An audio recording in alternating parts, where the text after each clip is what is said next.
E agora a gente fala sobre os riscos de procedimentos estéticos realizados por profissionais não habilitados. A gente acompanhou na semana passada a condenação de Wesley Murakami a 9 anos de prisão, depois de deformar o rosto de pacientes. É importante que as pessoas que pretendem fazer esses procedimentos, elas tomem alguns cuidados, e é sobre esse assunto que a gente vai conversar agora com o médico dermatologista, Dr. Bonis Ferreira Gonçalves Júnior. Seja muito bem-vindo, bom dia para o senhor. Bom dia, obrigado pelo convite, Fernando. Obrigado, Fred. Estou aqui para esclarecer as dúvidas que vocês tiverem. Ótimo. O ouvinte gosta de participar também e mandar perguntas, viu, doutor? Ótimo. Pode mandar, que vai ser um prazer responder. Doutor, nós estamos vivendo uma época em que as pessoas, tanto homens como mulheres, também estão muito fortes nesse negócio de procedimentos estéticos de forma geral. E a gente vê que há uma adesão realmente muito grande, só que do tamanho da adesão tem que ser também os cuidados, né? E a primeira pergunta que eu faço é: o que eu preciso observar, principalmente na hora de procurar um profissional para um procedimento estético, por menor que ele pareça ser? Perfeito. A sua observação faz muito sentido, inclusive. Antes disso, a gente tem que entender que menos de 10% da população ainda procura procedimento estético. Então, eu acredito que ainda vai aumentar muito a procura. Então, por isso, trazer esse tipo de discussão faz muito sentido, porque a gente tem que alertar a população de uma forma geral. Primeira coisa mais importante, tem que entender se aquela pessoa é profissional ou não, porque tem gente que nem é profissional e se posiciona como profissional. E muitas das vezes a gente, por ignorância mesmo, o cliente não procura essa informação e nem sabe aonde procurar, então ele vai de olho fechado. Então, primeiro, tem que entender se ele é um profissional, se ele é formado ou não, para poder estar habilitado ou não, porque hoje não é só médico que pode realizar procedimentos estéticos, né? Biomédicos, dentistas, fisioterapeutas, até farmacêuticos. E mesmo a pessoa sendo um profissional habilitado, a gente tem que entender se ele tem uma estrutura suficiente para dar todo o suporte para aquele cliente. Então, isso você vai ter que ir atrás, ver se tem vigilância. Então, assim, é uma série de cuidados que são necessárias para ele ter essa segurança. Isso que o senhor falou é muito importante, né? Saber se ele tem estrutura para socorrer caso haja uma intercorrência, porque pode acontecer uma alergia, uma reação inesperada, né? E aí, de que forma aquele profissional, ele tá pronto para resolver o problema, né? Perfeito, é isso, assim, eu já tive complicações no meu consultório, que se eu não tivesse uma adrenalina, algum medicamento ali para reverter o quadro, a evolução poderia ter sido mais drástica, mas graças a Deus evoluiu tudo bem. Então a gente tem que ter esse cuidado, que esses procedimentos injetáveis, esses procedimentos tipo preenchimento, ou às vezes o antídoto do preenchimento que você aplica para tirar um excesso de preenchimento, às vezes pode acontecer isso, pode ter consequências como alergia. Então a gente tem que entender às vezes se o profissional tem formação suficiente, se ele está habilitado, ou às vezes você não procura o profissional, você procura uma clínica de estética. E daí a gente tem que entender se aquela clínica de estética, por ser clínica de estética, ela também tem um alvará da vigilância. Então tem que ter toda essa estrutura necessária e essa certeza para você entender que você está no local correto. E hoje a gente tem que tomar cuidado com a história do Instagram, porque muitas das vezes a pessoa escolhe o profissional simplesmente pela quantidade de seguidores que ele tem. E a gente sabe que isso aí pode ser uma armadilha. Seguidor, você compra seguidor de uma forma geral. Então isso não é garantia de nada. Então esses profissionais que colocam muito foto de antes e depois, e essas fotos às vezes você nem consegue afirmar se elas são reais ou não, ou se são deles ou não. Ou se passou por um Photoshop. Ou se passou por um Photoshop. Então, assim, é uma série de cuidados que tem que ter. Às vezes você tem que procurar um depoimento desse profissional. Se for uma clínica, você tem que ir lá no site, no Reclame Aqui, e ver se tem denúncias daquela clínica ou não, que ela respondeu ou não. Então, eu acho que assim, quando a gente está falando da nossa pele, do nosso rosto, do nosso corpo, a gente tem que ter cuidado na hora de escolher o profissional. E a gente observa muito, principalmente nesses pontos, doutor, que as pessoas às vezes, elas vão muito assim: ah, mas a minha amiga fez. Ah, elas vão ainda muito por indicação, mas pode ter dado certo com a amiga e de repente não dá certo com você. Por isso que a escolha do profissional é fundamental. E aí a pergunta que eu tenho para o senhor agora nesse instante é justamente essa: Como que uma pessoa leiga, como eu, por exemplo, vou saber se a pessoa é médico ou não? Quais os caminhos eu devo seguir para poder ter essa certeza? Opa, acendeu uma luz aqui, esse cara não tem CRM, não é especialista em nada, é só um doido que achou que pode fazer, porque tem muitos. Eu acho que você levantou um ponto importante, baseado na nossa legislação, não necessariamente precisa ser médico, mas vamos colocar que aquele profissional, no mínimo, ele tem que se identificar qual que é a profissão dele. Então, você abriu o Instagram, por exemplo, que é uma forma fácil da gente achar aquele profissional hoje. Ele tem que falar se ele é um biomédico, se ele é um médico, se ele é um dentista, porque daí, a partir disso, você consegue ir no conselho de classe dele, tipo CRO do dentista, CRM do médico, para saber se ele está regularizado, se ele é um dermatologista, se ele é um médico que está habilitado ou não para realizar aquele procedimento. Eu acho que essas duas iniciativas é o mínimo. Você tem que saber qual é o profissional para entrar no conselho dele. Se for biomédico, não tem problema nenhum. Você entra lá no conselho do biomédico e vê se ele é um profissional que está registrado como biomédico. E é interessante o senhor trazer isso, porque a gente sempre acha que existe uma reserva de mercado por parte dos médicos e uma tendência de achar que só o médico pode fazer esse tipo de procedimento. Mas o senhor está trazendo um outro ponto de vista, que não, que outros profissionais são bem-vindos também no ramo da estética. Eu acho que é muito raso e, como você falou, é como se a gente simplesmente estivesse preocupado em reserva de mercado. Se a gente olhar para o mercado, tem 90% da população ainda não tem acesso a isso. Então, mais importante que definir quem vai tratar esses 5% da população é saber se aquela pessoa tem uma formação adequada, se ela tem uma habilidade para fazer aquilo, se o mesmo vigilância, as mesmas regras que a vigilância tem para o médico, que também sirva para esses outros profissionais. O mesmo rigor, né? O mesmo rigor, justamente, a mesma formação. Então, a gente tem que discutir isso. É formação, é vigilância, são os cuidados caso ocorra uma complicação, porque daí sim a gente vai estar sendo útil para a sociedade e não simplesmente pensando no nosso umbigo, vamos falar assim. Doutor, o que você ia dizer, Fred? Não, é que eu falo assim, porque as pessoas às vezes pensam assim, mas é só um procedimento estético, é só um peeling, é só um negócio assim. Tudo tem seu risco, né, doutor? Sim, olha que interessante você falar isso. Hoje em dia eu faço preenchimento labial com uma certa frequência e uma paciente me relatou que ela tinha alergia ao anestésico que tem no preenchimento. Eu até achei assim, não é possível. Ela falou, não, eu já tive quase uma parada cardíaca por causa de lidocaína, que é um anestésico normal, bobinho. Então eu fiz o preenchimento labial nela, sem lidocaína, que todo preenchimento tem hoje lidocaína. Se eu tivesse utilizado essa lidocaína, talvez eu poderia ter até uma parada cardíaca. Olha então, isso. Uma coisa bobinha, vamos pensar assim, todo preenchimento tem lidocaína. Agora, nesse ponto aí, foi importante porque ela contou isso. Justamente. Né? Por exemplo, às vezes eu posso não saber. Ela sabia que tinha, né? Então, é importante sempre a pessoa que vai buscar um procedimento estético, né? Fazer antes, porque tem aquele exame de alergia geral, né? Pra saber como é que funciona e tal. Porque de repente eu posso orientar o médico também, doutor, eu tenho alergia a isso, aquilo. Fica mais fácil. É essencial essa conversa.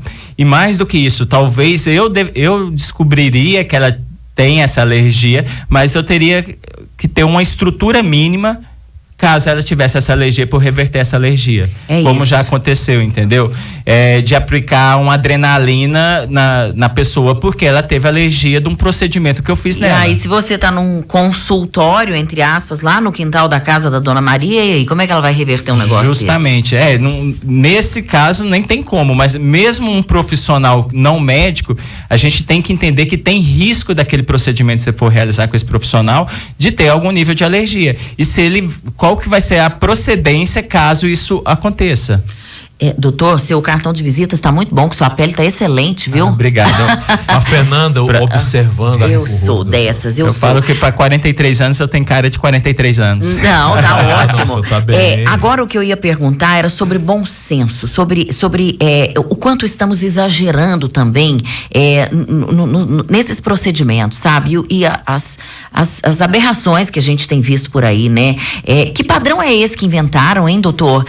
Existe um bom senso eu vejo que os médicos talvez sejam mais cautelosos e que tem outros profissionais de outras áreas que exageram um pouco mais nesse padrão, naquele rosto quadrado, naquela boca, a gente brinca. Você já botou boca de linguiça assim? toscana, já coloquei, mas não, é muito discreto. Pois é, porque o seu não parece. Tá bom. Não, o seu tá discreto, né? É isso. Naquela boca de peixe. Na verdade, eu fiz aquela hidratação que vocês fazem, doutor. Não sei se é bioestimulador, é alguma coisa. Isso aí. Então, eu defendo um movimento que chama beleza despretensiosa. É justamente isso. Legal. Todo mundo tem o direito de realizar procedimento. Então, não significa que você não possa fazer um preenchimento labial. O segredo é você saber a dose. Entendeu?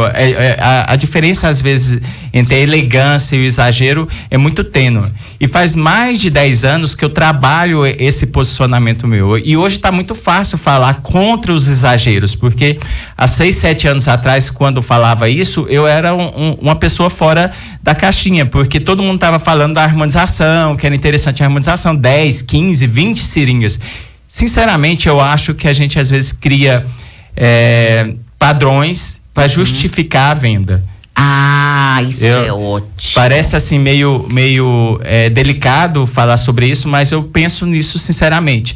E quando você vem para esse tipo de tratamento onde você busca recuperar o colágeno do paciente, estimular colágeno, fazer com que o corpo dele trabalhe para ele, nem sempre você vê um resultado imediato.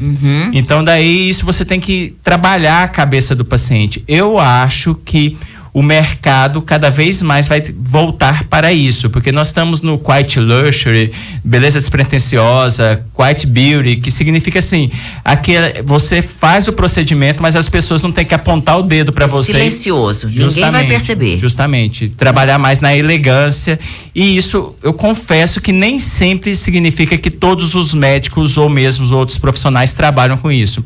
Dessa forma, com esse tipo de pensamento. É algo que eu acredito, eu defendo, e eu cada vez mais eu tento espalhar essa forma de pensamento. O senhor falou isso aí dos padrões que são criados para justificar a venda. Tem paciente que fica a cara do médico. Era o que o Murakami fazia. Os pacientes dele, ele colocava assim como ele. E já me falaram que ele tinha uma persuasão de venda muito grande. Então, tipo assim, a pessoa chegava lá para fazer 2, 3 procedimentos, saía com 20 e tantas seringas de...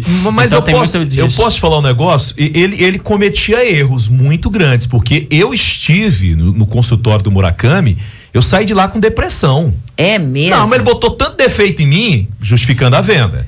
Ele botou tanto defeito que acabou que isso aqui, o rosto, não sei o que, levantar, não sei o que, costurar, puxar pra trás aqui.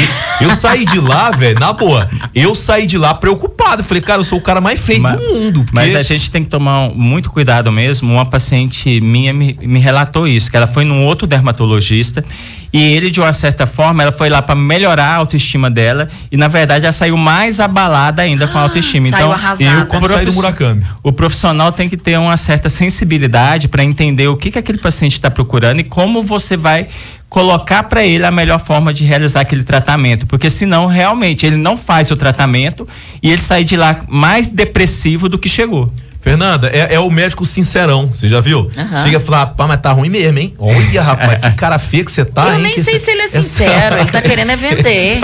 Você tá ótimo. Você ainda pode ser sincero, mas mesmo assim você ainda tem que ter uma delicadeza em abordar. Você mexe com muita coisa, não é só questão da estética, né? Você mexe com uma coisa, às vezes a pessoa ela tem um problema mesmo dentro dela ali, que ela tenta se curar disso, aí você chega num médico desse, ela sai dela, pula da ponte. E que chatice é essa de buscar a perfeição, né, doutor? Não, então, é algo que eu também converso o tempo todo com meus pacientes, assim, cada um é único. Não existe essa história de padronização, é algo que a gente criou. O que te torna precioso é você ser único. Então, quando a gente busca ficar igual a todo mundo, você perdeu a sua preciosidade. E no máximo você vai ser cópia de alguém, você vai perder a sua autenticidade. Então é algo que eu acredito, eu trabalho e defendo.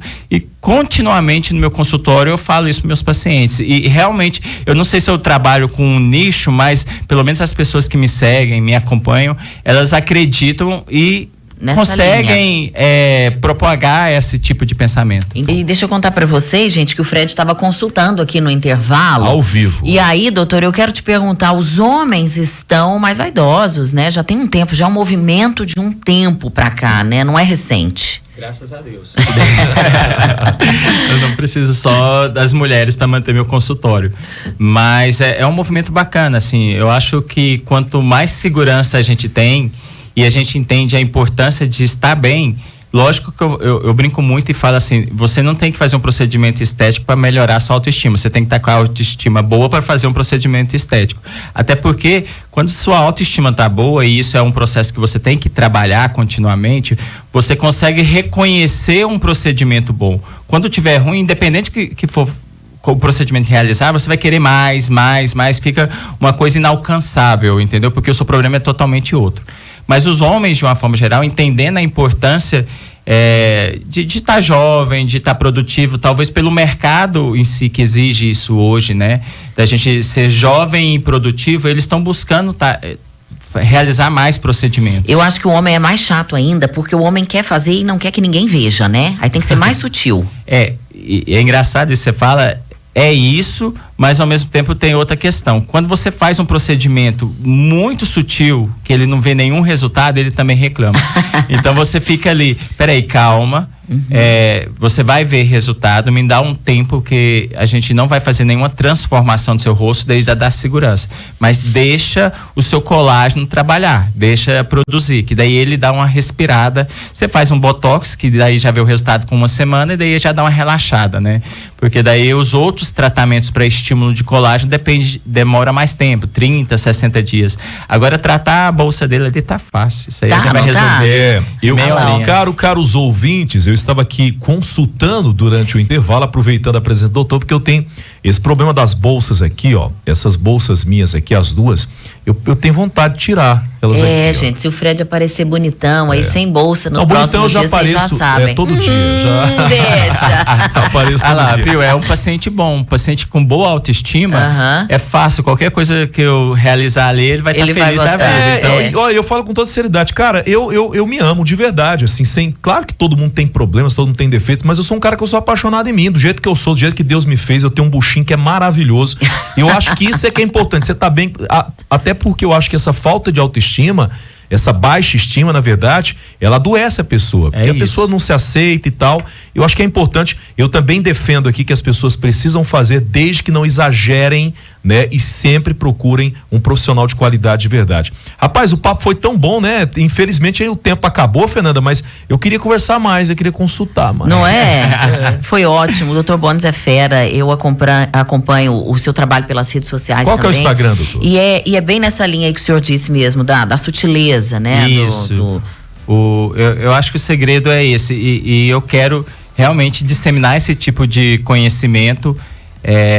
Eu estou até envolvido num projeto com a Ana Hickman de franquias pelo Brasil, e justamente porque eu quero mudar a forma como o brasileiro encara a beleza, e cada vez mais a gente vai trabalhar com a questão da autoestima, porque é bem mais do que simplesmente realizar procedimentos estéticos. Eu acho que a mulher, o homem, a gente tem que saber olhar no espelho, valorizar aquilo que a gente está enxergando, fazer um autoconhecimento mesmo, parte de tudo disso. Então parece que é conversa meio clichê, assim, a autoestima é importante, mas eu acho que isso é essencial na hora que você vai buscar um procedimento estético, para você evitar os exageros, porque tudo isso, o que vai acontecer? Você vai evitar os exageros ou a frustração de fazer um procedimento e não alcançar aquele resultado que você imaginou que conseguiria.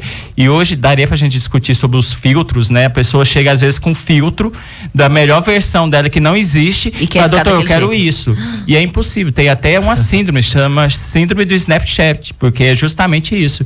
É um transtorno que às vezes tem que ser diagnosticado e tratado. Então, olha que louco isso. Então, na mão de um profissional que simplesmente quer vender procedimento, não é um prato cheio. É um prato cheio. É o dismórfico, né? Não isso, transtorno dismórfico corporal. Que faz parte. Você olha no espelho e nunca acha que tá bom, né? Tem que pôr mais, tem que pôr mais, tem que pôr mais. E vão virando umas coisas esquisitas. Doutor, mas só que no nosso caso aqui, a gente não tem como. A gente até usa, mas não tem como fugir muito, não, porque é o seguinte, ó. Você bota uma foto com filtro, aí às 18 horas começa o jornal, sua cara tá lá sem filtro, não tem jeito. Aí você põe uma foto com filtro, o povo encontra você na rua, não tem jeito. Não é real. Né? Mas eu tenho uma amiga minha que só tira foto com filtro. Coitado, meu filho. Tira não. Olha aqui que tem foto Tira sem não, filtro. tô brincando. Ela não tira não, ela vai malhar de manhã e fica sem filtro. Foto com filtro solar, filtro possivelmente você tá solar. Ela falando. usa filtro Filtro sobre solar, isso, né? isso. Não, então, Doutor, ótimo. Siga essa orientação do seu dermato, tá? Muito obrigado pela presença, que a gente possa marcar uma outra vez, um papo leve, mas muito informativo. Não, será um prazer, assim, eu adoro falar sobre esse assunto e a democratização do conhecimento, trazer conhecimento, eu acho que é super importante para as pessoas tomarem a decisão correta. E propagar essa ideia de que menos é mais, gente. Menos é mais. Perfeito. Beleza despretensiosa. Lembra disso. Isso. Pode fazer, mas sem exageros.